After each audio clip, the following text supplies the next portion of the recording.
Hey guys, and welcome back to my channel. So before I dive into this video, if you hear like a weird humming in the background, that is my AC.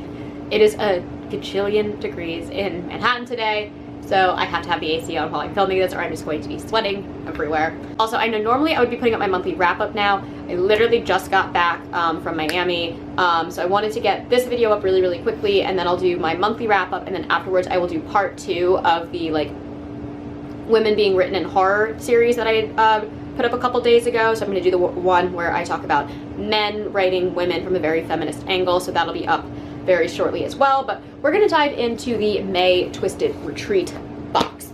This is going up in June, but I did actually get this at the end of May. However, I was down in Miami, so I didn't get it until today. It's currently like 9:40 in the morning on June 3rd. So that is my bad that this is coming up late, but it was delivered on time, which is great because Twisted Retreat has been having so many problems last year, and they seem to have been rectifying them for this year. So very happy with that and their new shipping service. If you have never heard of Twisted Retreat, it is a monthly book box subscription horror box. It retails for $62 every single month. That does include shipping and handling, which is awesome. So it's just the flat fee. Every month you do get sometimes 2, but usually just 1 special limited edition, like custom printed new release, and then a bunch of horror goodies. Sometimes they're novelty, sometimes they're self-care. It's owned by the Unplugged company, which is all about pairing like self-care and like mental health love with reading. So I love this company, and I've been subscribed to this box since it started back in October of 2022, I think. So yes, but I know what books is in this box, and I'm like so freaking excited for it. So we're gonna open it up because it is one of my most anticipated books of 2024, and I have been waiting forever for this box.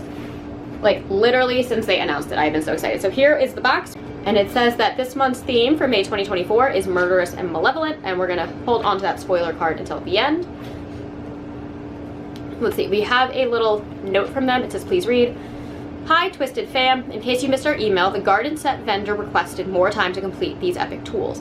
They now plan to ship them by air in mid-June. Instead of delaying May boxes, we decided to swap the beach towel, which was supposed to go in June boxes, with the garden tools since they have a similar value. The garden tools will now go in our June boxes, and the towel inspired by Amityville Horror, and the art is by @owlwork on Instagram. So thank you, Twisted team. Okay, love that, not a big deal. And I'm assuming this is the beach towel. That's really funny because I was literally just at the beach, so this would have been super like fun to have then, but oh well. Now we do know that it is Amity horror themed, so we have this right here on the front. Let's see if I can open it up and get a little bit more. It looks like it's just going to be the house. It's a really big towel. Yeah, so it's looking like it's just the house aflame. Very cool. It is kind of a weird, like almost soft synthetic material. I don't really think I've had many beach towels in this material before, but I'm definitely down to try it out. It really feels like it's gonna soak up some water, but I also get the feeling that it might not dry that quickly afterwards. Okay, next we have Sanctuary Steam. Oh, it's a shower steamer. This is Bird Box inspired, it says. Ooh, it smells very fresh. I love shower steamers. Oh, is this our stained glass? So we are getting a stained glass to like hang out from a window. I think it's made out of acrylic instead of glass. But we have this cute little like house, and then we have a little seance circle right here, and the moon in the woods, and I'm not sure what this is from, but this is beautiful. I love stained glass. I was really excited when I heard that they were doing this.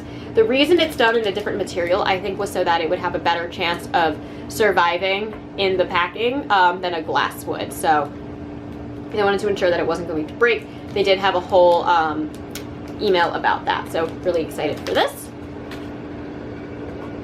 Was this our snack? Yes.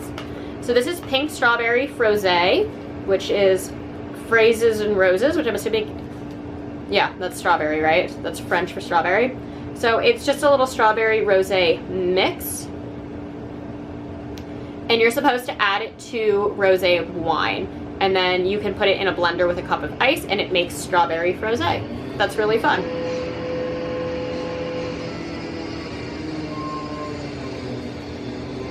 That's not good. Oh gosh. The noise has calmed down a little bit, so I'm going to try and keep filming. But next we also have a Village Mojito, which seems to be the same kind of thing where you can just add this into like white rum and mix and have like your own little mojito mix. Again, I'm a bartender, so that's something that I probably won't use these for, but if you aren't a professional bartender, I can see people really, really enjoying these. The frozen strawberry rosé I might use. It's like, who doesn't love a little like blended flavor in that? Okay, so next up I have what we assume is our candle. And we have this like skeletal moment right here. And it says, to change any of this, we need to live. I don't know what this fandom is. Ooh, but it smells like roses.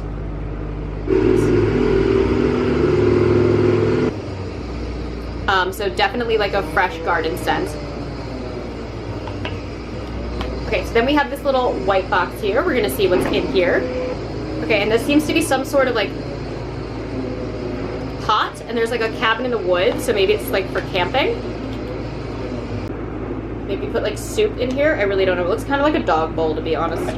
I like honestly don't know what this is or what I would ever use it for. I don't camp, so if that's what this is, ooh, it's not gonna go well for me. Okay, we have 2 items left. So we have this right here. Okay, and this is another one of these like flower pot books. I keep mine on my bookshelf. I don't love having these because I just feel like I just don't use them beyond decoration. But this says Apocalyptic Anthology, Tales of Survival and Desolation by Twisted Retreat. There we go. The other one I have is also a kind of pinky color like this, and then I have like a black and red one. I just did, like, if you saw my bookshelf tour that I posted recently, I have images of those on my bookshelf. But yeah, I don't know. I don't love these just because I don't really use them. Maybe I can find some like short flowers to put in them and then kind of decorate with like fake flowers.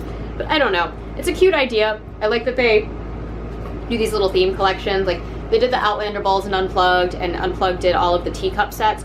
That was my favorite thing that they ever did, and I would love something more like that where you continue to build a collection of something practical, but a kind of like short flower pot thing isn't really my thing. Like I almost wish they were larger so I could put like a full bouquet in it. That would make more sense to me. Okay, and then last but not least, we have Blood Covenant by Alan Baxter. Oh, and a little bookmark. It's like super, super creepy bookmark. But Sallow Bend from Alan Baxter was, I believe, my favorite read from last year. It blew me away. No, it was my second favorite read from last year. Brother was my favorite read from last year. But I got an edition from Twisted Retreat, so now I have his next book as well, also in a Twisted Retreat edition, and I'm very, very excited. I believe this is Cemetery Dance, but I'm gonna open it up and we're gonna read about it. Okay, so here is the slipcover, and then we have these kind of like bloodied stenciled edges all right here, which kind of continues onto the inside. Okay, so we have this house moment with the mountains, and then it says Blood Covenant on the back, and then we have the house moment again, except now it's like the moon is out. Nice, simple. And there is nothing on the inside of the slipcover. Sometimes they do like a reverse cover, but this one doesn't have any of that. So let's read back up. Whatever happens, don't bleed. What should have been a breeze of a bank heist for James Glenn and his crew goes violently wrong, forcing them to flee, blood-stained and angry. They stumble onto a remote lodge that doesn't open for another month, a perfect place to lie low until the heat's off, except it's occupied. The Moore family, just arrived to prepare for the season, are taken hostage by the criminals, but not without bloodshed. And when blood gets spilled, something ancient notices, something malevolent, something ravenous. Their only hope is the youngest Moore, teenager Reuben, outside and unseen when James and his gang arrive. It's up to Reuben to get help and save his family, but the influence of the ancient evil is taking a toll on him as well. Ooh, this kind of gives me A Child Alone with Strangers by Philip Fracassi vibes, but also kind of reminds me of Alan Baxter's other novel, Sallow Bend. So very, very excited for this. I love Alan Baxter's writing. Super, super, super stoked for this. So happy this is here. Okay, I think the construction's calmed down.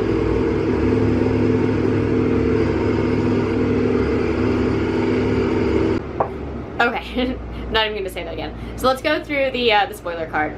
So we have the Cabin at the End of the World food container, which it'll keep your meals fresh, I guess, when you're going places. I don't know. I'm never going to use this. This honestly might be a portable dog water bowl for my pet.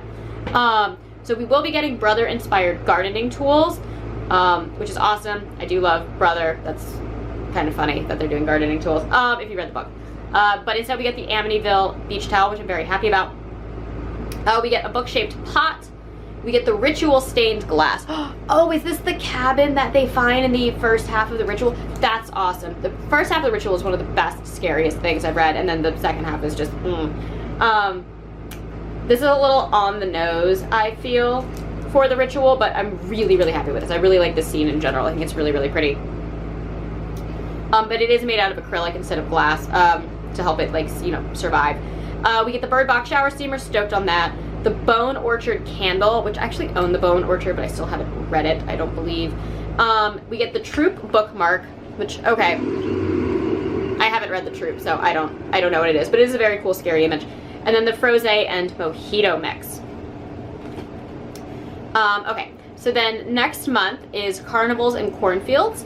And it says, this month's book is an omnibus edition, including 2 books in one for the complete duology. It's got stenciled edges, a beautiful dust jacket, and by Crayfigs, I think, is the designer. And then it's got foiling, and the art on the hardcover is by Azura Art. It'll also have a ribbon bookmark, and it will be signed.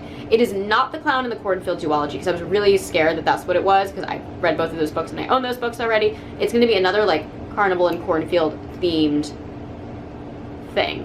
But I'm not sure what. And see, the full boxes will also contain a paint by number. There's an It item. There's something for your car, and much more. It says, our first summer box is killer. And so the book that we got is obviously Alan Baxter's Blood Covenant. This is a little bit more tame of a cover than the original. I do actually prefer the original, I think. When they did the Salobend cover, they didn't really change the slip cover for the book. But the interior and like the foil design was all different, but I'm not mad at that. I'm just really excited for what's in it. We're not judging this book by its cover. I am so excited to read this book. Anyway, pretty happy with this box overall. I have like 2 items that I'm really underwhelmed with. Love the beach towel. Really excited for the stained glass. The candle smells amazing. And then the shower steamer. The Frosé is fun. The mojito is kind of whatever for me, but that's just because I know how to make a mojito from scratch. Bookmark, always love a bookmark. Let me see, does it say the scent of the candle? It's lilies, lilacs, and incense, so not rose at all. I could have sworn this was rose. I'm always gonna get this wrong. It smells just like roses. I don't know, this candle smells delicious. I'm very excited for that. All right, sorry about the construction, guys. That is ridiculous. I think my whole time filming on this channel, I've never had construction that bad outside, and I still don't know what it is, but now my street is like blocked off. Oh well. Anyways, thank you guys so much for watching. As always, I try to post every Monday and Thursday, sometimes on Saturdays. And if you enjoy these videos, please hit the like and subscribe buttons down below, and I will catch you all in the next one. Mwah.